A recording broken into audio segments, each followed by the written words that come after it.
সারা জীবন রব্বে কারিমের সাথে শিরক করেছে, রব্বে কারিমকে মানে নাই, জীবনটা একবারে শেষ করে ফেলাইছে, একবারে দুঃখের কোলে ঢুলে পড়েছে। এই অবস্থা যদি ওই মুশরিক ব্যক্তি, কাফের ব্যক্তি শেষবারে যদি রবকে স্বীকার করে নেয়, আল্লাহ সুবহানাহু ওয়া তাআলাকে বিশ্বাস করে যে বলে লা ইলাহা ইল্লাল্লাহ মুহাম্মাদুর রাসূলুল্লাহ, সকলে বলি সাল্লাল্লাহু আলাইহি ওয়াসাল্লাম। রব্বে কারীম বলেন, আমি রব ওই বান্দার প্রতি এমন খুশি হয়ে যাব, এমন খুশি হয়ে যাব, ওই বান্দার তামাম জিন্দেগীর শিরকি গুনাহ, এরকম বেদাতি গুনাহ, যত প্রকার গুনাহ রয়েছে, এই এক কালিমা বলার কারণে আমি রব সকল গুনাহ মাফ করে দেব। সুবহানাল্লাহ। এই কালিমা ওয়ালা আল্লাহ সুবহানাহু ওয়া তাআলা আমাকে আপনাকে বানাইছে, আলহামদুলিল্লাহ। কি বলেন? এই কালিমা ওয়ালা রব্বে কারীম আমাকে আপনাকে বানাইছে, বড় দামি কালিমা ওয়ালা বানাইছে, বড় দামি কালিমা ওয়ালা বানাইছে। এমন কালিমা ওয়ালা আমাকে আপনাকে বানাইছে যে কালিমা ছাড়া আমাকে আপনাকে জান্নাত যাওয়ার কোনো সুযোগ নেই। এজন্য মুহাম্মদুর রাসূলুল্লাহ সাল্লাল্লাহু আলাইহি সাল্লাম বলেন, তোমার ঈমান খাঁটি করো। কি খাঁটি করো? ঈমান। আখলিস দীনাকা ইয়াকফিকাল আমালুল কলিল। ঈমান খাঁটি করো, বলেছে তোমার ঈমানকে খাঁটি করো, অল্প আমলই নাজাতের জন্য যথেষ্ট হয়ে যাবে। সুবহানাল্লাহ। এজন্য ঈমানের মেহনত দরকার আছে কি নাই? কি বলেন?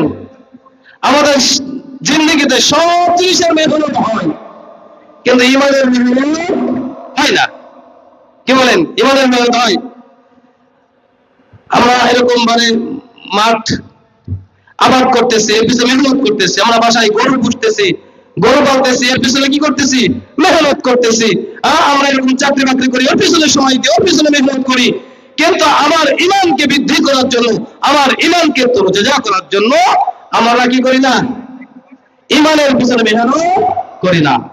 যার জন্যই আমাদের ঈমান বড় দুর্বল, আমাদের ঈমান বড়ই দুর্বল। যদি ঈমানকে খাঁটি করতে হবে, ঈমানকে পাকাপোক্ত করতে হবে। রাজা আছে ঈমান পাকাপোক্ত করতে, ইনশাআল্লাহ? হ্যাঁ। ঈমান ছাড়া কবরে যে কোনো উঠতে পাওয়ার সুযোগ আছে? হাসরে উঠতে পাওয়ার সুযোগ আছে?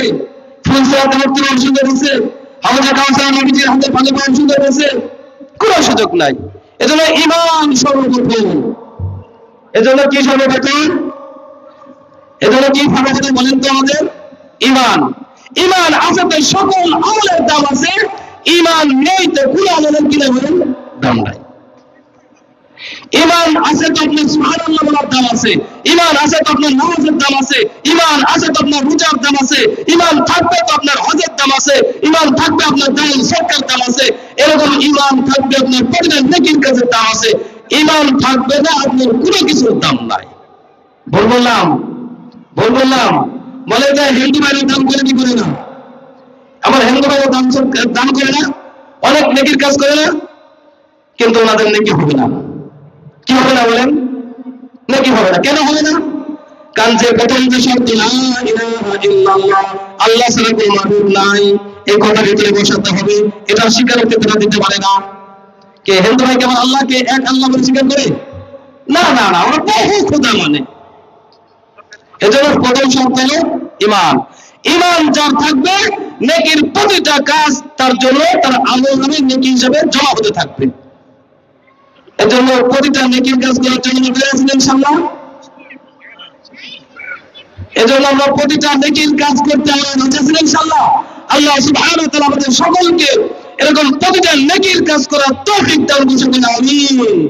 আপনাদের সামনে আমি আবারও একটু আহ্বান জানাই, বিশেষ করে ইমাম সাহেব আপনাদের কাছে আবারও আহ্বান জানাই আমাদের এলাকাবাসীর প্রতি, যে আপনারা যদি এদিকে যারা এখনো ঘোরাফেরা করতেছেন, সকল কাজকর্ম শেষ করে এরকম ভাবে আমরা অতি দ্রুত আমরা আজকে ওয়াজ মাহফিলের প্যান্ডেলে আমরা হাজির হয়ে যাই।